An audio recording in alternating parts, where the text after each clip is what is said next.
الحمد لله الواحد الأحد الفرد الصمد الذي لم يلد ولم يولد ولم يكن له كفوا أحد أشهد أن لا إله إلا الله وحده لا شريك له وأشهد أن محمدا عبده ورسوله اللهم صل وسلم وبارك على محمد وعلى آله وأصحابه ومن دعا بدعوته واستنى بسنته واقتدى بتعاليمه إلى يوم الدين أما بعد. Yang dihormati lagi dikasihi Fadil yang berbahagia, tuan-tuan imam, tuan-tuan Bilal, pengerusi dan seluruh ahli-ahli jawatan kuasa surau, sekalian para alim ulama, hadirin dan hadirat, muslimin dan muslimat yang dirahmati Allah sekalian. Pertama-tamanya marilah sama-sama kita mengucap syukur pada Allah Subhanahu wa taala kerana di pagi yang penuh barakah ini, di pagi Syawal Al-Mubarak, kita dihimpunkan oleh Allah setelah lebih daripada sebulan kita bercuti untuk kita menyempurnakan ibadah Ramadan Al-Mubarak. Dan pada pagi ini saya juga mengucapkan selamat Hari Raya Aidilfitri, kullu am wa antum bi khair. Mudah-mudahan Syawal yang kita sambut akan memberi makna yang besar kepada Islam, dan kita mengharapkan supaya amalan kita di sepanjang Ramadan ini akan diterima oleh Allah Subhanahu wa taala sebagai amalan-amalan yang saleh. Insya-Allah pada pagi ini kita akan sambung sedikit lagi kitab Tanbihul Ghafilin, dan kita masih lagi berada di bawah tajuk siksaan ataupun azab kubur yang pasti akan berlaku selepas daripada manusia meninggal dunia. Di dalam hadis yang disebut oleh Nabi sallallahu alaihi wasallam di muka surat yang ke-43, tanazzahu 'anil bauli fa inna 'ammata 'adzabil qabri minhu. Maksudnya, bersihkanlah kamu daripada kencing ataupun najis kencing, sebab umumnya siksa kubur itu kerana kencing. Para hadirin, hadirat, muslimin dan muslimat yang dirahmati Allah sekalian, Nabi sallallahu alaihi wasallam menyebut hadis berkenaan dengan kebersihan. Barangkali hadis ini jarang berlaku di antara masyarakat kita. Tetapi kalau masyarakat Arab, kita pergi ke negara Arab, terutamanya kalau kita pergi ke Mesir, Syria, Libya, ini 2-3 negara, Sudan, kita akan tengok subhanallah, orang Arab ini dia tidak jaga dengan kencing. Kalau di Mesir orang boleh buat teka-teki, boleh buat teka-teki. Cuba kamu jawab, manakah tandas yang paling panjang dalam dunia? Jawab dia mestilah. Kerana semua dinding yang ada tu tanah belaka. Dia kecil macam anjing. Depan-depan orang ramai pun apa semua sekali. Baik lelaki, baik perempuan. Yang perempuan dia mengelok balik kereta je. Sebelah kereta je. Dia selok kain dia pakai duduk kecil gitu. Kemudian dia jatuh kain, dia berjalan. Kena yang jenis badui sikit, jenis kampung, jenis darat ni. Dia kencing, selepas daripada dia kencing, dia pergi ambil wuduk. Kalau dia nak semayang, dia ambil wuduk, dia tak basuh dah kencing dia. Dia pakai begitu je. Dia begitu. Tidak istinja, tidak basuh, tidak apa. Dan kalau kita pergi sebelah padang pasir, kawasan-kawasan yang didiami oleh masyarakat Al-Badu, Badui kita panggil, yang jenis kampung, jenis darat sikit ni, memang kita akui bahawa mereka ini sukar dengan air, payah dengan air di kawasan pendalaman, kawasan yang tidak ada kemudahan saliran air. Kita akui, tapi dalam perkara basuh kencing ini, dengan buang air besar, bersih buang air besar, ataupun kita sebut sebagai mengangkat hadas kecil dan hadas besar, dia adalah perkara asasi dalam agama. Basuh kecil bukan guna satu baldi air, satu cawan je. Bagi orang lelaki mungkin, bagi orang perempuan 2 cawan, begitu je. Tapi budaya mereka, cara mereka ini, mereka memang tak basuh kecil. Dia tak basuh kecil.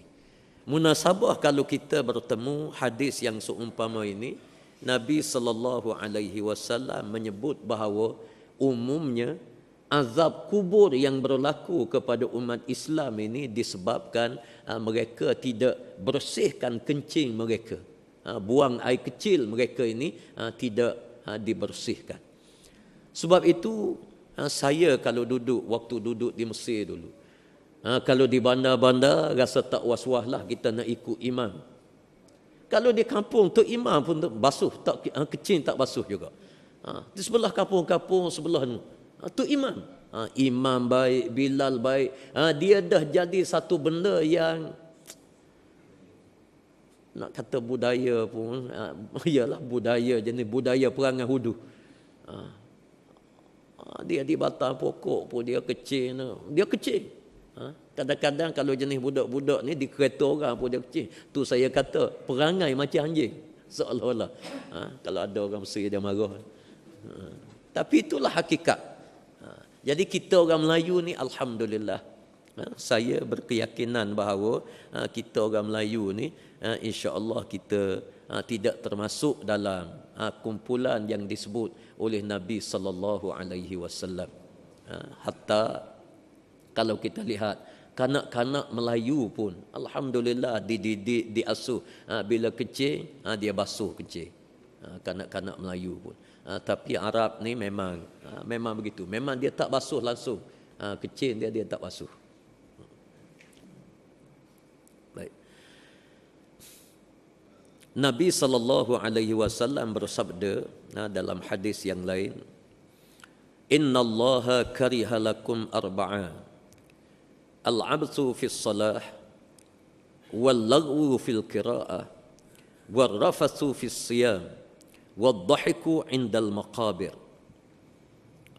Maksudnya sesungguhnya Allah Subhanahu wa taala tidak suka padamu pada 4 perkara. Yang pertama, bermain-main dalam sembahyang.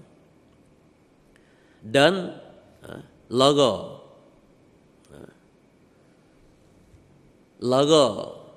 dalam bacaan. Yang ketiga iaitulah berkata keji ataupun kita tak jaga mulut di bulan Ramadan. Yang keempat, orang yang bergelak ketawa di kubur. Para hadirin sekalian, 4 perkara yang dilarang di dalam Islam. Yang pertama, al-'abthu fis salah. Bermain dengan sembahyang. Yang disebut oleh para alim ulama kita di dalam kitab-kitab yang lain.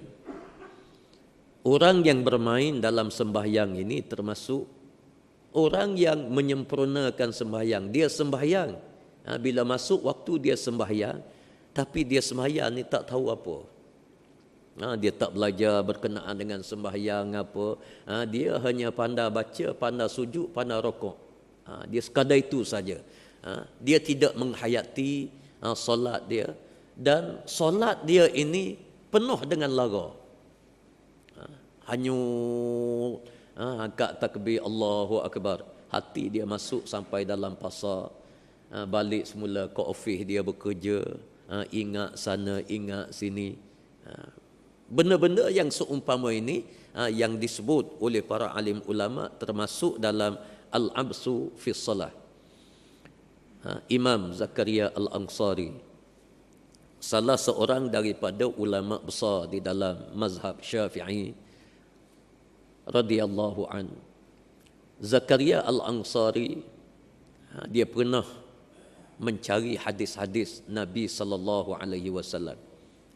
Dia berjalan sampai di satu perkampungan, maka dia salat. Imam Zakaria Al-Ansari ini diberi kelebihan oleh Allah Subhanahu wa taala, oleh kerana wara' dia, zuhud dia, pengorbanan dia besar dengan Islam. Maka Allah bagi kelebihan kepada dia. Dia boleh macam buat ramalan lah. Dia dengan anak murid dia. Bila anak murid dia datang, dia sebut, dia kata, kenapa kamu tadi solat subuh tadi lewat? Dia boleh tengok, dia boleh sebut. Menyebabkan anak murid dia ni kelam kabut dengan dia. Bila anak murid dia buat kesalahan di kampung dia, kemudian bila mari mengadap dengan dia, nak baca hadis ke apa, ke nak talaqi dengan Imam Zakaria Al-Ansari, Imam Zakaria dia boleh tahu. Dia kata, sebab apa kamu buat ini? Sebab apa kamu begini? Seorang anak murid dia, sebab apa? Dia kata, kamu tinggal rumah kamu nak datang talaqi dengan dia, di waktu itu kamu derhaka kepada ibu kamu. Derhaka kepada ibu. Anak murid terkejut. Dia kata, kamu balik dulu. Kamu pergi minta maaf dengan ibu kamu. Kamu pergi cium tangan dia, kamu peluk dia. Lepas pada tu baru kamu mari semula belajar dengan aku. Ini kelebihan Zakaria Al-Ansari. Bila dia pergi di satu kampung, orang tak kenal dia. Lalu dia solat di belakang seorang imam. Dia solat di belakang seorang imam. Bila dia solat, dia ikut imam ini, sehingga imam ini bagi salam. Assalamualaikum warahmatullahi. Assalamualaikum warahmatullahi. Sudah selesai bagi salam, bersalam, imam ni tanya, mari dari mana? Dia tanya, Imam Zakaria Al-Ansari, mari daripada mana? Lalu Zakaria Al-Ansari ini dia sebut, dia kata, saya mari jauh, dia kata. Saya mari jauh berjalan. Sekejap tadi saya masuk dalam kandang kuda, selepas itu saya pergi cari makanan kuda, kemudian saya pergi ziarah sana, ziarah sini. Menyebabkan imam ini tersandar. Imam tersandar. Sebab apa yang disebut oleh Zakaria Al-Ansari, itulah yang berlaku pada dia waktu dia sembahyang. Tu imam ni angkat takbir masuk kandang kuda. Hati dia ni, mulut baca Alhamdulillahirabbil alamin, tapi hati dia masuk kandang kuda, kemudian keluar balik, kemudian pergi rumah sana, pergi rumah sini, begini. Jadi Zakaria Al-Ansari bila tanya, kamu ni datang dari mana? Dia bagi tahu satu yang berlaku pada Imam Zakaria Al-Ansari. Kata, letih aku ikut dia. Letih aku ikut dia. Masuk kandang kuda, keluar kandang kuda, dia kata. Ini Imam Zakaria Al-Ansari. Para alim ulama menyebut bahawa al-absu fi salah, orang yang bermain dengan solat ini, salah satu daripadanya iaitulah sembahyang yang lara, sembahyang yang tidak khusyuk, yang hatinya melayang-layang ke tempat yang macam-macam, tapi mulutnya baca Al-Quranul Karim, baca bacaan-bacaan yang diminta kita baca di dalam solat, termasuk lara. Yang kedua disebut sembahyang yang lara. ataupun solat yang termasuk dalam kategori al-abthu, kita bermain-main dengan sembahyang, barangkali benda ini juga tidak berlaku dalam masyarakat Melayu. Orang Arab dengan sembahyang ini, dia macam-macam perkara. Kalau kita pergi ke Mesir, dan saya rasa ramai pergi ke Mesir, cubalah pergi ke Masjid Al-Husain, depan Masjid Al-Azhar.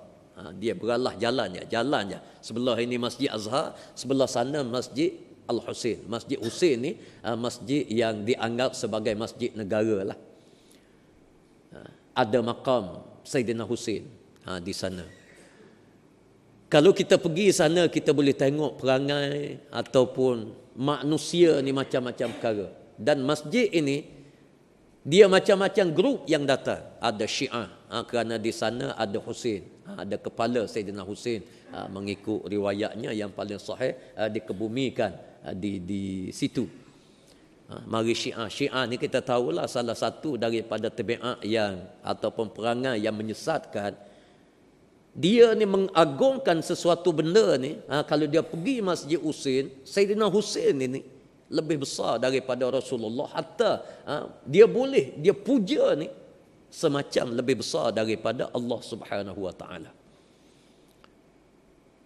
Kita pergi sembahyang, kita boleh tengok macam-macam.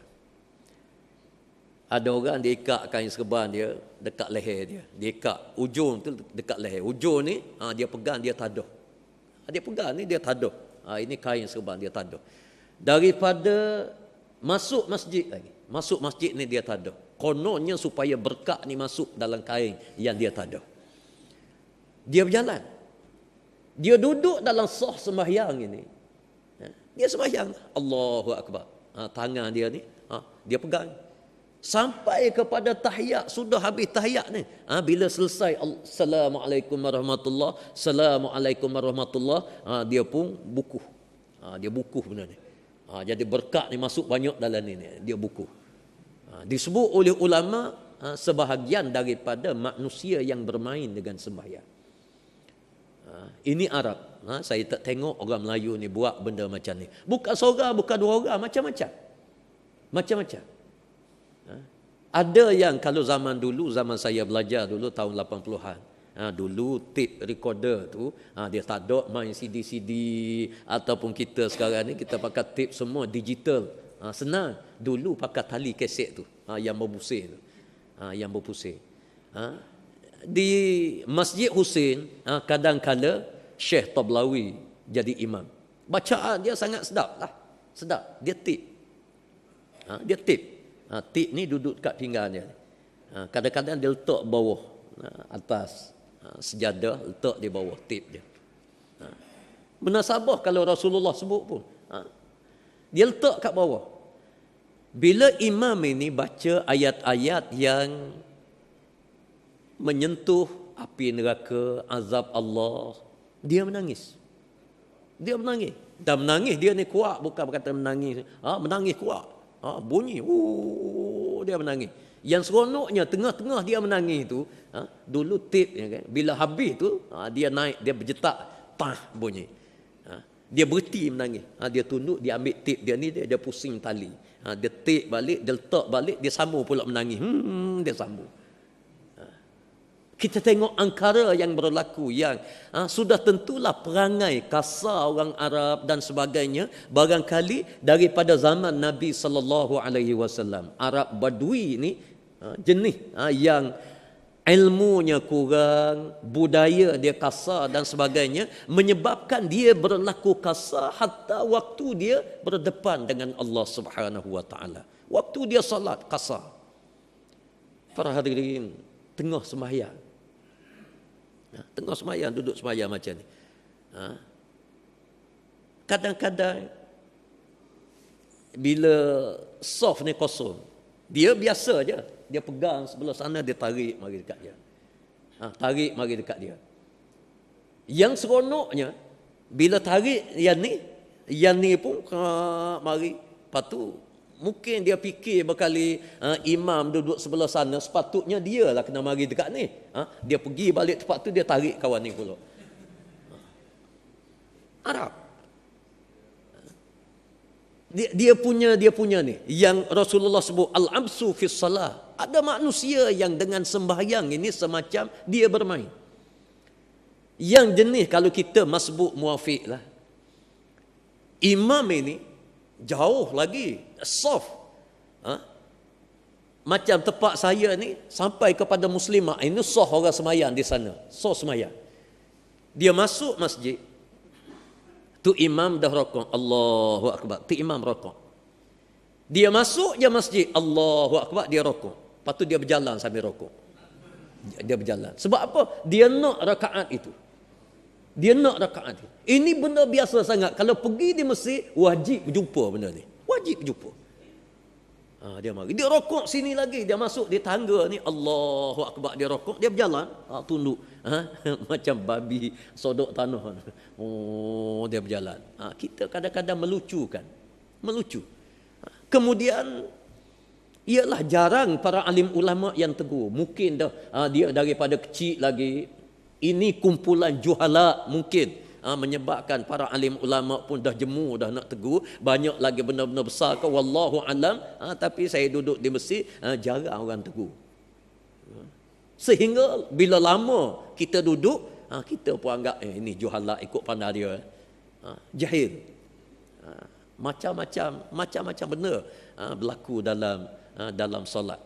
Macam kalau jenis dia tak cukup rakaat, umpamanya dia datang sembahyang zuhur, imam sudah masuk rakaat nak masuk rakaat keempat dah. Dia sembahyang ni, dia sembahyang seorang dulu. Allahu Akbar, dia sujud, dia rokok, dia sujud, dia rokok. Akhir sekali bila masuk rakaat keempat, dia pun ikut tu imam. Jadi bila imam bagi salam, dia pun terus bagi salam. Selesai sembahyang. Semua ini disebut sebagai al-absu fis salah. Manusia yang cuba bermain-main dengan ibadat sembahyang. Wallahu fil qiraah. Dan ada orang yang baca Al-Quranul Karim dengan lara. Baca dengan lara. Mungkin dia masuk dalam kategori ialah orang baca Al-Quranul Karim dengan lara.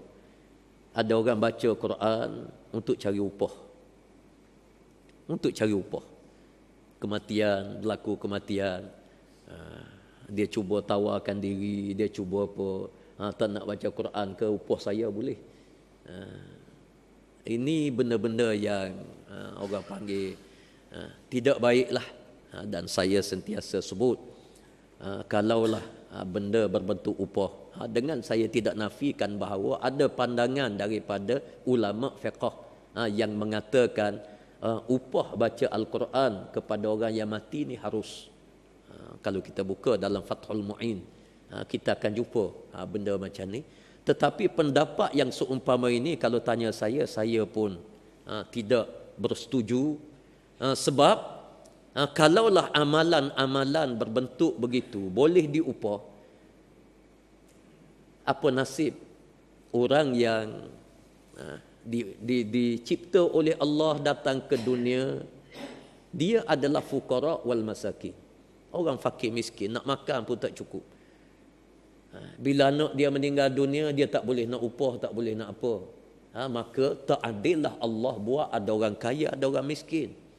Sebab itu saya mengatakan baca Quran boleh, tapi dengan syarat betul-betul dia ikhlas untuk Allah Subhanahu wa taala dan tidak ada sebarang paksaan. Maka kalau dia baca Quran, insya-Allah dengan rahmat daripada Allah, pemurah penyayang Allah Subhanahu wa taala, kalau hadiahkan kepada sesiapa, maka insya-Allah dia akan sampai. Tapi kalau main upah, kalau main baca Quran ini kerana kita malu. Sebagai contoh, dia ni kerabat diraja ke, jadi bila ada kematian, dia jemput semua. Kita kata kalau tak pergi rasa segan, kalau tak pergi kita ni kerja dengan dia, dengan apa, kita pergi, kita baca Quran, tak sampai amalan kita. Sebab amalan kita bukan betul-betul kerana Allah dan bukan kerana kita kasih, kita sayang kepada seseorang yang meninggal dunia. Barulah keadilan Allah Subhanahu wa taala itu sampai. Jadi ada orang yang bacaan dia ni bentuk lara. Kadang-kadang nak cari duit, kadang-kadang itu, kadang-kadang ini, kadang-kadang dia nak dapat kemasyhuran. Dia adalah qari yang paling masyhur. Dia adalah bacaan dia sedap. Dia nak bangga dengan benda-benda yang seumpama ini. Jadi ini adalah termasuk dalam al-laghu fil qiraah. Orang yang bacaan mereka ini melarakan. Yang ketiga, warafasu fis siyam.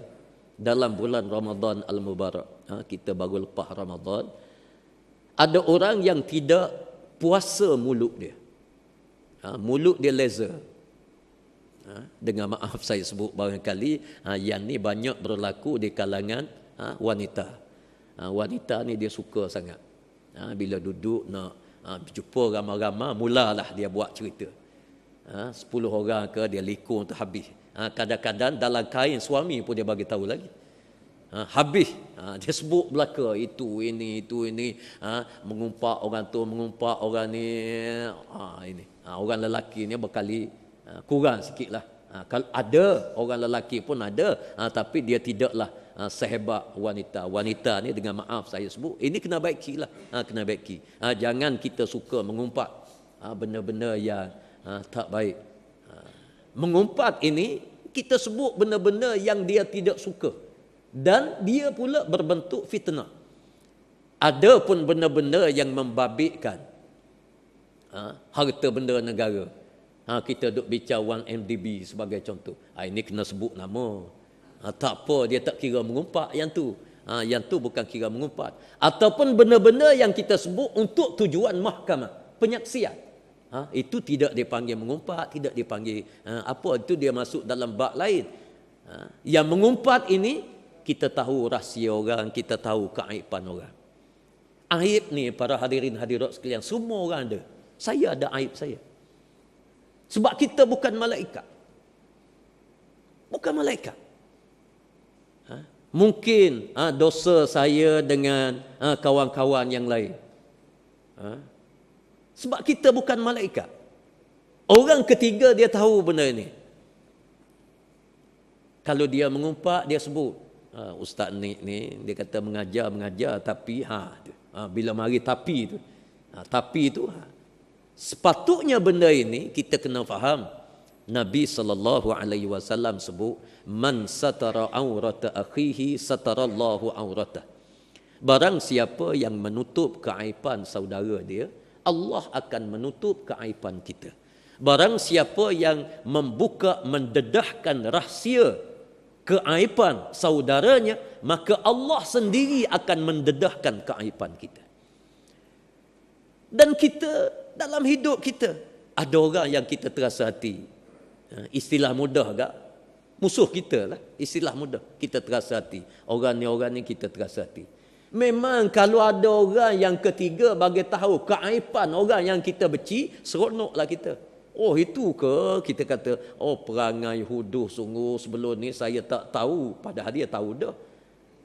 Rupa-rupanya perangai dia huduh, rupa-rupanya begini, rupanya kaki penipu, rupanya ini, macam-macam. Ini termasuk dalam mengumpat. Sebab kita kena ingat, kalau kita cari keaiban orang, orang boleh cari keaiban kita lebih banyak. Allah buat macam tu. Kalau kita banyak sebut keaiban orang lain, kita kena ingat senyap-senyap orang lain dia sebut keaiban kita lebih banyak. Cuba kita perhati para alim ulama kita. Saya ambil contohlah. Almarhum Tok Guru Ni Aziz. Saya kenal sebab pok saudara saya rapat.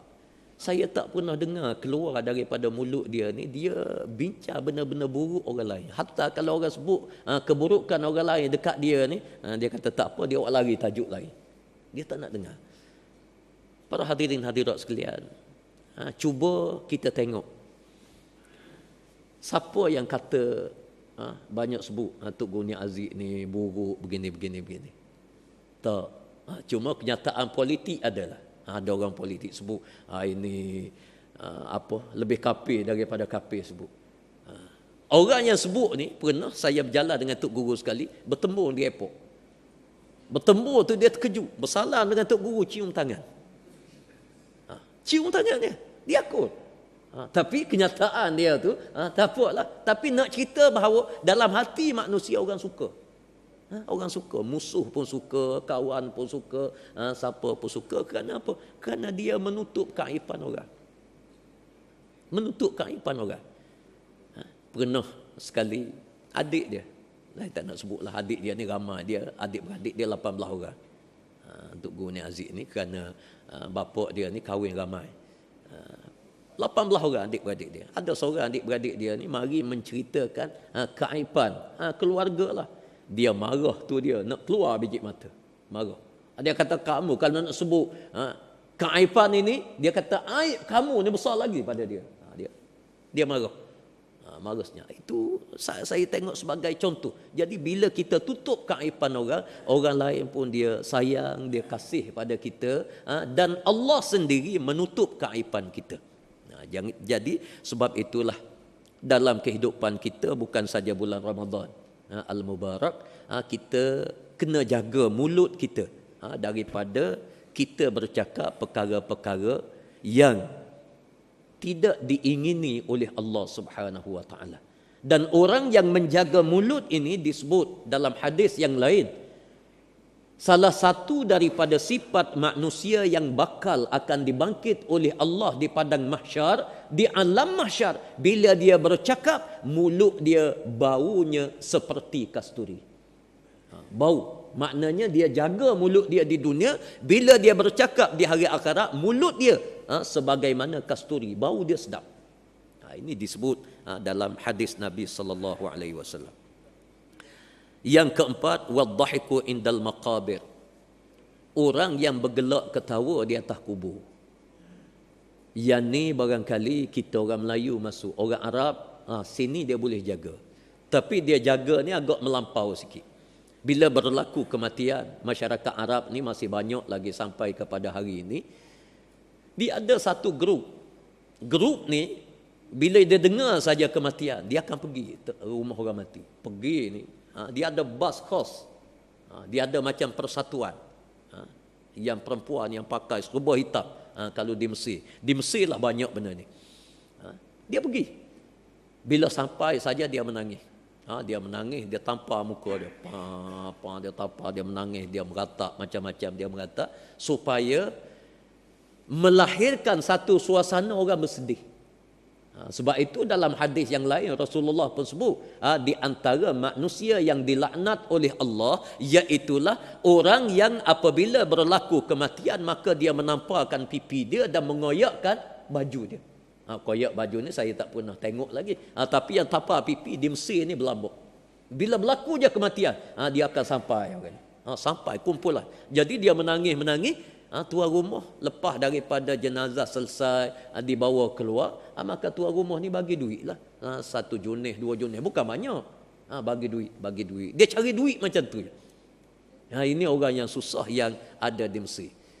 Jadi hadis orang yang bergelak ketawa atas kubur. Wallahu a'lam, mungkin kalau kita pergi ke Mesir. Mesir ni rakyat dia 30 juta, rumah dia atas kubur. Kubur di Mesir, dia kubur, dia buat bangunan kecil-kecil, dia buat bangunan. Munasabah yang Rasulullah pun marah, sesiapa yang buat bangunan atas kubur ni, maka dia dilaknat oleh Allah Subhanahu wa taala. Tapi oleh kerana di Mesir ni tanahnya tak banyak, rumah tak ada, dan fuqara wal masakin di Mesir ni terlalu ramai, maka mereka ambil kesempatan di kubur. Oleh kerana di Mesir ni kubur dia ada kubur yang digali dalam tanah, ada kubur yang ditanam dalam bangunan. Dia buat bangunan macam ni, kemudian dia buat dia punya makam dia ataupun orang panggil liang lahat dia ini tepi dinding macam ni. Tepi dinding dia buat petak-petak macam sarang burung merpati. Dia masukkan mayat, kemudian dia seal dengan semin. Dia tutup dengan semin. Begitu. Dia gali dalam tanah, dia gali sikit, tapi bawah tu dia buat bertingkap begitu kubur. Ini di Mesir. Jadi di situ ada bangunan. Bangunan ini menjadi sasaran kepada fuqara wal masakin, orang fakir miskin yang tak ada tempat tinggal. Dia duduk situ dengan anak-anak dia. Penduduk dalam kubur lebih daripada 30 juta. yang duduk di Mesir. Kalau pergi ke Hira nampaklah jumpa dengan kubur rumah penuh orang duduk dalam kubur. Bila duduk dalam kubur sudah tentulah dengan gelak ketawa, dengan main, bukan saja gelak ketawa lah, dia buang air pun dalam kubur. Kalau kita masuk dalam kubur-kubur di bandar Kahirah ni, kena tutup hidung, bau, macam-macam. Semua ini termasuk wadhahik indal maqabir. Dan kita di tempat kita pun pernah saya lalui bila kita pergi ke kubur. Rupa-rupanya ada manusia ni bila naik atas kubur dia tidak insaf, dia tidak sedar, sampai tahap atas kubur ni duk bergelak ketawa. Jumpa dengan kawan-kawan macam mana suka. Ini satu benda yang sangat tidak baik. Kita pergi ke kubur, kita ingat bahawa mungkin besok kita akan masuk di sini. Mungkin sekejap lagi orang akan usung kita masuk ke sini. Sepatutnya kita kena sedar. Dan bila kita duduk di sini, apa bekalan yang perlu kita bawa? Bekalan yang ada bersama dengan kita sekarang ni, amal ibadat kita cukup tak kita nak hidup di alam yang kekal abadi yang sekian lama? Cukup tak? Sepatutnya kita kena tanya benda-benda begitu. Kalau dunia ini kita nak hidup 100 tahun, kita sanggup buat macam-macam. Ada orang sanggup overtime. Ada orang bukan sekadar overtime, siang hari dia kerja pejabat, malam dia kerja benda lain lagi. Sebab apa? Nak tampung keperluan kehidupan dia dan keluarga dia dalam tempoh 50-60 tahun saja. Tapi kita bekerja begitu sekali. Nak hidup 60 tahun. Macam mana kehidupan kita juta-juta tahun di alam akhirat? Kita tak boleh bekerja dah alam akhirat. Alam akhirat tak ada sembahyang dah, tak ada puasa dah, tak ada sedekah dah, tak ada tolong orang dah. Yang akan kita bawa iaitu amalan kita di dunia. Kita kena tanyalah banyak mana yang telah kita buat sekarang. Cukup tak kita nak makan juta-juta tahun tu? Kita kena bubuh dalam kepala kita, terutamanya apabila kita berada di atas kubur. Hatta kita duduk atas kubur, kita renung mana banyak dosa dengan pahala yang kita buat. Mulut kita antara tasbih kepada Allah dengan kita bercakap benda kosong. Mana banyak? Kemarin, mana banyak? Pergerakan kita. Kita bergerak pergi ke masjid dengan bergerak pergi tempat lain, mana banyak? Waktu lapang kita. Mana banyak antara kita baca Quran, kita berzikir, dengan kita buat benda-benda lain. Sepatutnya kita fikir benda macam tu. Jadi semua ini Nabi SAW sebut kepada kita, jangan sekali-kali kamu bergelak ketawa bila kamu naik atas kubur. Kalau naik atas kubur pun kita bergelak, duduk di luar kubur tak tahulah. Naik atas kubur tak ingat mati lagi. Luar kubur tak tahulah, kita duduk dalam pejabat kita macam mana, kita duduk kat rumah kita macam mana, sudah tentulah jauh kita nak ingat mati. Atas kubur pun kita bergelak ketawa. Rasulullah mengatakan 4 perkara ini mesti dijaga. Allah Subhanahu wa taala sangat murka. Baik. Muhammad bin As-Samad ketika melihat kubur berkata, kamu jangan tertipu kerana tenangnya dan diamnya kubur-kubur ini. Maka alangkah ramainya orang yang sudah terkeliru di dalamnya. Dan jangan tertipu kerana ratanya kubur ini, maka alangkah jauh beza antara yang satu pada yang lain di dalamnya. Maka seharusnya orang yang berakal memperbanyakkan ingat pada kubur sebelum masuk ke dalamnya. Ini kita kena ingatlah. Sufyan As-Sauri berkata, sesiapa yang sering, yakni banyak mengingati kubur, maka akan mendapatkannya kebun daripada kebun-kebun syurga. Dan siapa yang melupakannya, maka akan mendapatkannya jurang daripada jurang api neraka. Sayyidina Ali bin Abi Talib radhiyallahu an berkata dalam khutbahnya, hai hamba Allah, berhati-hati kamu daripada maut yang tidak dapat dihindari. Jika kamu berada di tempat ini, datang mengambil kamu, dan bila kamu lari pasti akan terpegang juga. Maut terikat selalu di ubun-ubunmu, maka carilah jalan selamat. carilah jalan selamat dan segera sebab di belakangmu ada yang mengajar kamu, iaitu kubur. Ingatlah bahawa kubur itu ada kalanya kebun daripada kebun-kebun syurga atau jurang daripada jurang-jurang neraka, dan kubur itu tiap-tiap hari berkata, akulah rumah yang gelap, akulah tempat sendirian, akulah rumah bagi ulat-ulat. Para hadirin hadirat sekalian, petikan-petikan yang seumpama ini perlu kita semat di dalam pemikiran kita, dan supaya hidup kita ini kita kena sentiasa ingat kepada mati.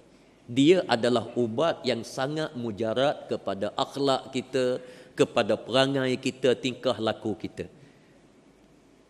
Macam mana keadaan kita, besar mana pangkat kita, hebat mana keturunan kita, banyak mana harta benda kita pun, kita tidak akan terpesong daripada landasan Islam kalau hati kita ni banyak terikat dengan kubur.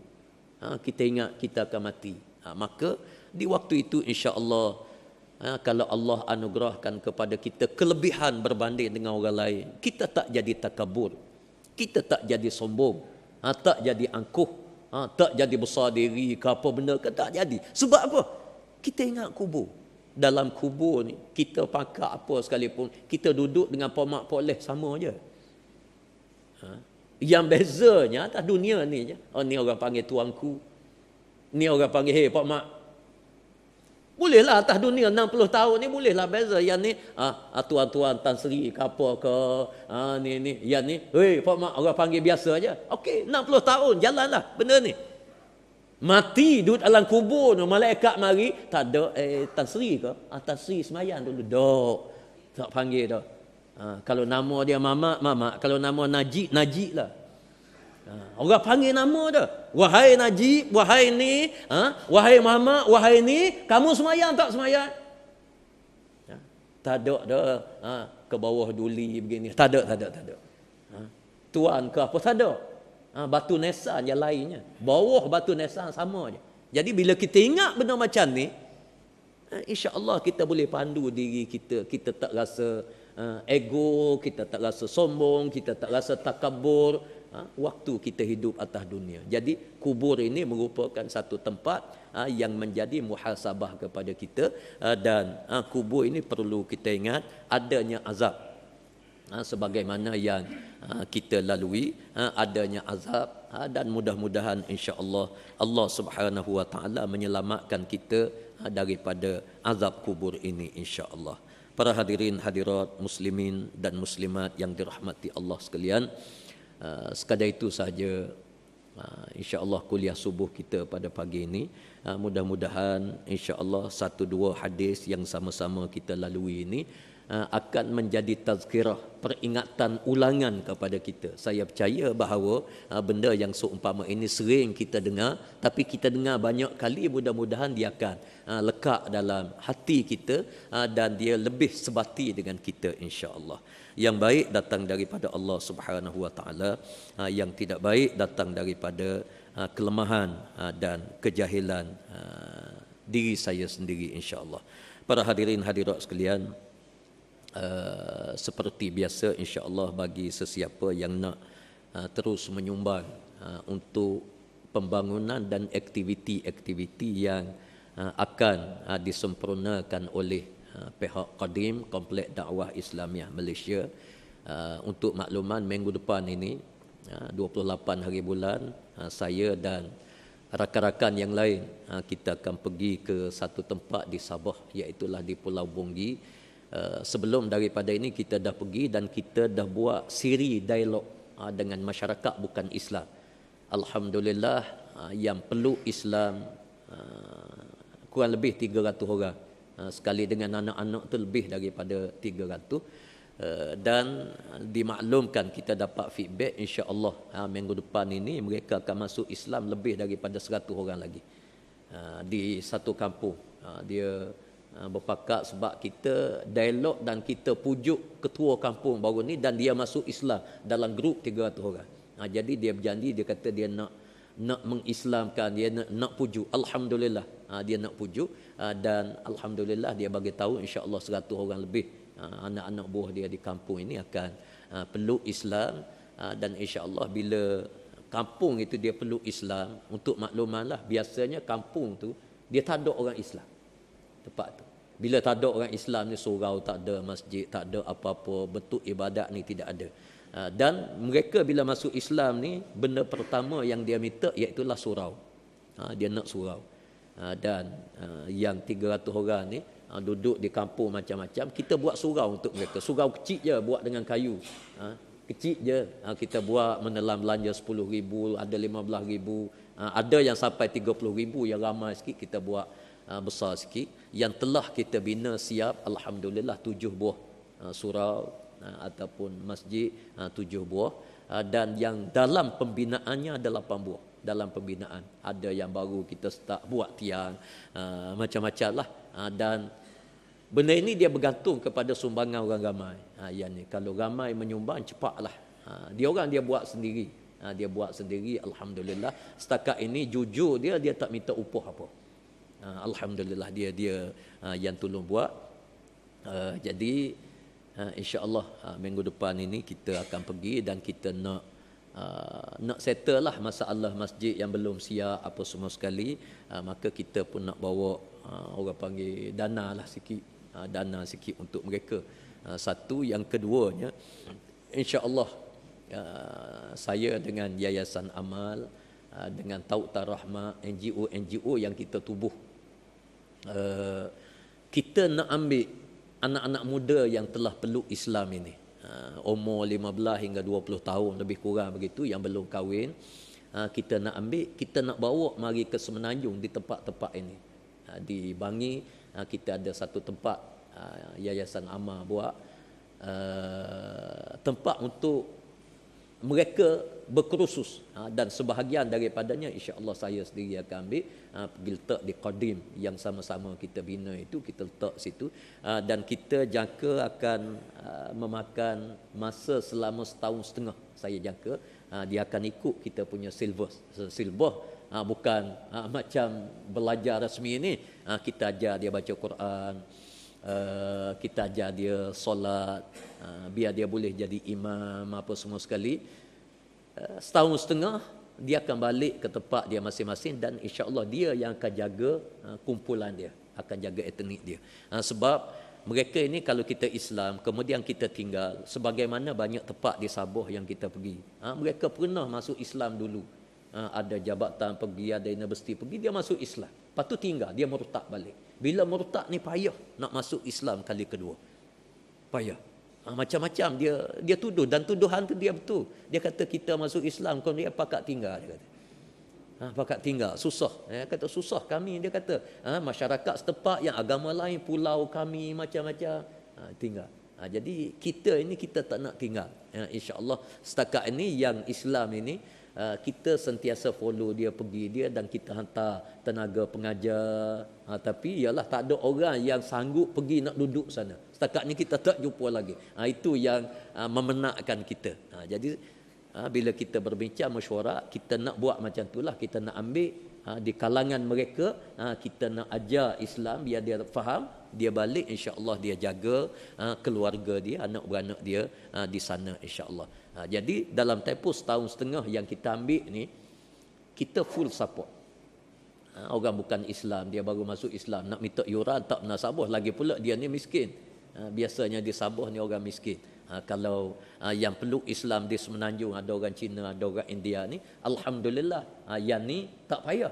Kita minta supaya dia hadir di masjid begini, macam di Shah Alam baru ni satu keluarga India. Alhamdulillah, dia ni jadi orang yang baik, sentiasa pergi masjid apa semua sekali. Bahkan sekarang ni dia mula bercakap pula. Dia kata sebab apa ramai lagi yang tak mari masjid orang Melayu. Dia pula bercakap. Jadi alhamdulillah yang di Semenanjung ni saya tidak risau sangat, lagi pula dia dekat dengan kita, kita boleh sentiasa ziarah dia, kita tanya khabar dia, dia senang. Tambah-tambah kalau yang masuk Islam ni orang yang berada sikit, orang yang okeylah ekonomi dia boleh berdiri sendiri, itu senang. Tapi kalau di Sabah Sarawak ni susah sikit, susah. Sebab ialah agama di sana pun teruk agama di sana. Ada perkampungan tu Islam, tapi dia tak sembahyang.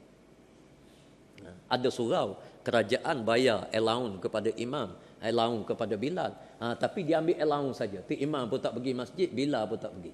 Ini satu tempat di Sabah yang saya pergi. Saya pergi jumpa dengan imam. Saya kata sebab apa surau ni kotor. Kotor sangat, berdebu dengan memang orang tak pernah pijak situ. Jadi kita basuh apa semua sekali, kita minta supaya sambung, supaya kena sembahyang, kita bagi tahu begini. Sampai tahap duka cita sangatlah. Terkejut saya. Saya ni jenis suka makan. Bila pergi saya nak makan lah makanan tempatan. Saya tanya tu imam. Saya tanya, sini makanan yang paling sedap apa benda, saya tanya. Dia merenung, dia sebut macam mana? Dia kata yang paling sedapnya kura-kura yang dibakar dalam tanah. Kura-kura bakar dalam tanah. Saya kata, itu imam ni makan kura ke? Makan kura-kura ke? Saya tanya kali yang kedua, tanya macam mana begini. Sedap, saya tanya dia saja saya nak tahu. Tanya dia, mana sedap dengan udang ni? Dia kata sedap kura-kura lagi, dia kata confirm makan sungguh lah. Tu imam. Saya nak sebut tu. Jadi kalau kita nak harap kepada dia untuk jaga agama, sakit. Jadi sebab itulah di Sabah dan Sarawak ni kita kena ada pengorbanan yang besar sikitlah. Walaupun letih macam mana sekalipun kita kena pergi. Letih hadirin-hadirat sekalian. Naik bot berapa jam, kemudian siapa tu kena naik helak pula pergi masuk kawasan pendalaman 3-4 jam pula. Jadi ini satu tempat yang memang letih lah, tapi itu tanggungjawab kita yang kita nak bawa bekal selepas daripada mati. Dan yang ketiganya, Qadim kita ni, saya tengok alhamdulillah di segi program dia, sambutan masyarakat, dan masyarakat guna tempat ini alhamdulillah.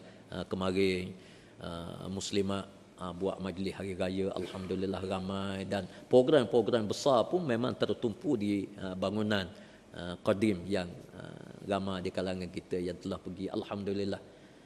Dan kita nak buat ada tanah sebelah, kita akan bina asrama dan rumah guru. Yang ni taklah besar sangat sebagaimana bangunan yang ada tu, kita akan buat blok begitu, dan kita jangkakan belanja pun boleh tahan jugalah. 1.5 juta insya-Allah siap.